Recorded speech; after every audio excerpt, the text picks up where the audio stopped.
Terima kasih Anda masih bersama kami. Bagi Anda baru saja bergabung, kami hadirkan kembali 3 berita utama hari ini. Mayat pria dengan kondisi tangan dan kaki terikat serta kepala ditutup karung ditemukan sedang dimakan biawak di Bantar Gebang, Bekasi.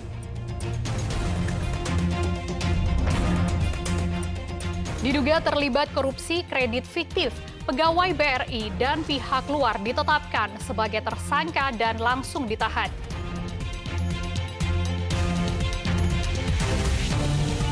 Dikira sudah meninggal karena tergeletak di motor. Seorang pengendara mengagetkan warga kota Tasikmalaya karena tiba-tiba terbangun saat akan dimasukkan ke kantong mayat.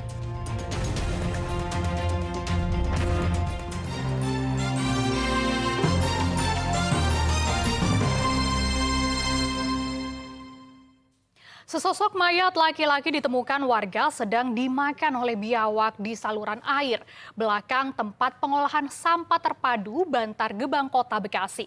Mayat tersebut ditemukan dengan kondisi tangan dan kaki terikat serta kepala ditutup karung beras.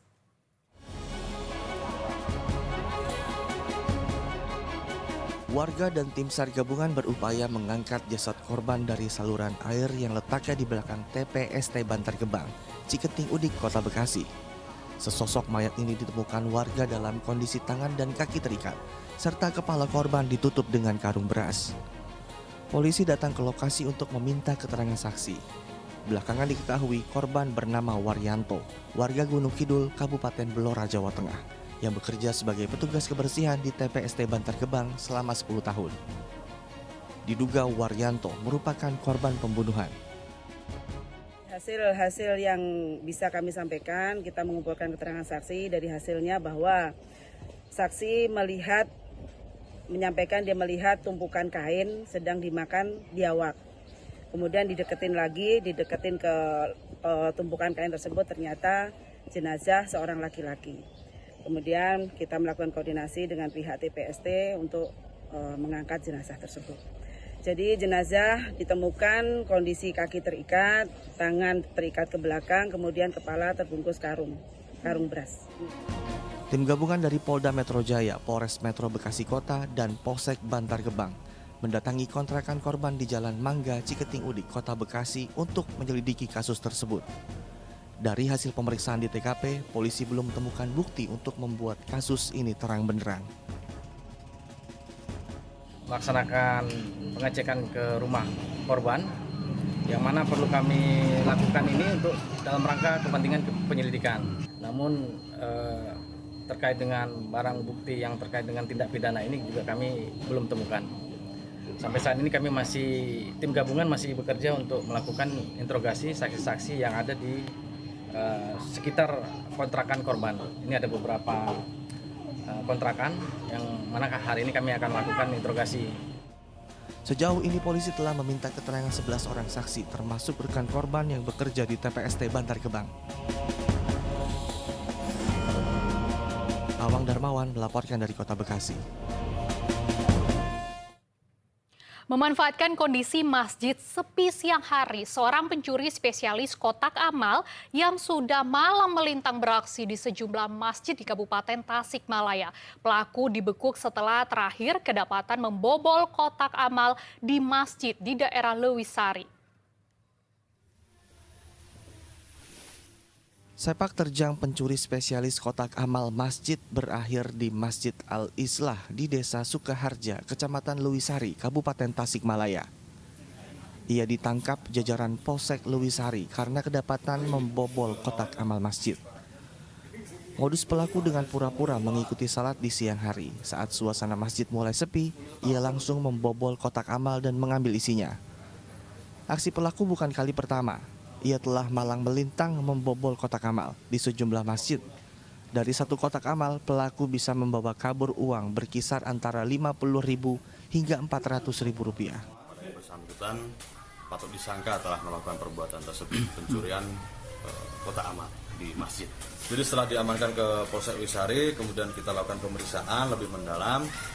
Yang bersangkutan mengakui bahwa sebelumnya sudah pernah melakukan juga pencurian yang sama, kotak amal juga di masjid. satu masih di Desa Sukaharja, kemudian satu lagi di desa sebelahnya, Desa Sukamulin. Dan saat ini masih dalam proses penyidikan oleh penyidik unit reskrim Polsek Wisari. Polisi menjerat pelaku dengan pasal tentang pencurian. Eko Setiabudi melaporkan dari Kabupaten Tasikmalaya. Kejaksaan Negeri Cianjur menetapkan 3 orang sebagai tersangka dalam kasus dugaan tindak pidana korupsi kredit bodong di salah satu bank milik negara. Kerugian negara akibat kasus ini mencapai 3 miliar rupiah. Tim pemeriksa Kejaksaan Negeri Cianjur menetapkan 3 orang tersangka dalam dugaan kasus tindak pidana korupsi di Bank BRI Kabupaten Cianjur. Kerugian negara akibat kasus ini sebesar 3 miliar rupiah lebih.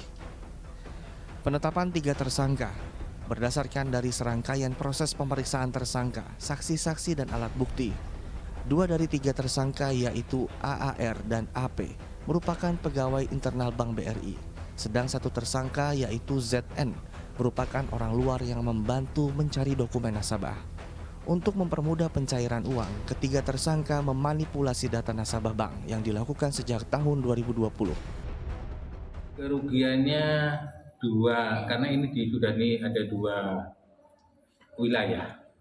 Jadi ini yang inisial V ini wilayahnya di Cikaroya. Ini kerugiannya kurang lebih 1,4. Sedangkan yang di wilayah Sukanegara yang berinisial ZA dan A ini kerugian 1,7. Modus pelaku yaitu melakukan analis dan evaluasi kredit yang tidak sesuai dengan ketentuan dan tidak melakukan pemeriksaan secara langsung on the spot, baik terhadap tempat usaha, agunan, maupun domisili atau tempat tinggal nasabah. Untuk mendapatkan dokumen-dokumen, para tersangka meminjam nama nasabah lain atau kredit topengan.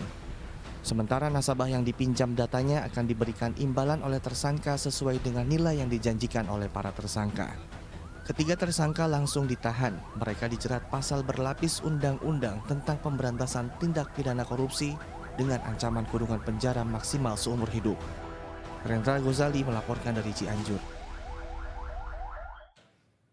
Harga cabai di pasar tradisional Karawang dan Purwakarta melambung tinggi. Harga cabai saat ini tak ramah di kantong mencapai Rp100.000 per kilogram. Diduga cuaca buruk menjadi penyebab karena pasokan dari tingkat petani ke pasaran berkurang.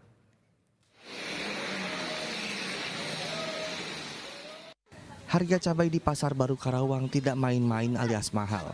Kenaikan paling tinggi terjadi pada cabai rawit merah yang saat ini tembus Rp100.000 per kilogram. Padahal sebelumnya harga cabai merah hanya Rp40.000 per kilogram. Selain cabai rawit, harga cabai merah besar juga naik signifikan. Sebelumnya cabai merah besar yang dijual seharga Rp30.000 per kilogram saat ini harganya Rp60.000 per kilogram, naik 2 kali lipat. Pedagang menduga cuaca menjadi penyebab harga cabai mahal. Karena petani gagal panen sehingga pasokan cabai ke pasar berkurang. Rawit merah yang sangat naiknya sangat tinggi. Berapa sekarang? Sekarang 100.000. 100.000. Kalau cabai rawit hijau? Rawit hijau sekarang 70-an. 70-an. Iya. Naikannya apa tuh? Alasannya? Ini karena apa ya? Kayaknya mah kurang pasokan kayaknya mah. Kurang pasokan atau kemarau? Mungkin kemarau. Harga cabai yang tinggi tidak hanya dirasakan warga Karawang, tetapi juga warga Purwakarta. Di Pasar Rebo Purwakarta, cabai rawit merah dijual seharga Rp80.000 per kilogram. Padahal harga sebelumnya hanya Rp40.000 per kilogram. Harga cabai yang dirasa mahal membuat warga sulit. Mereka mengeluh karena mereka harus mengurangi jumlah pembelian dari biasanya. Terlebih, harga kebutuhan pokok saat ini sedang mahal. Mengeluh atau enggak dengan kondisi sekarang, Pak? Pasti mengeluh. Ya sebisa-bisanya aja. Iya. Ya harus dicukup-cukupin, harus ini. Gimana lagi? Selain cabai, harga kentang juga tinggi, yaitu Rp23.000 per kilogram. Diperkirakan kenaikan harga komoditi cabai dan sayuran akan terus naik seiring cuaca buruk. Syamsul Nursyam melaporkan dari Karawang dan Purwakarta.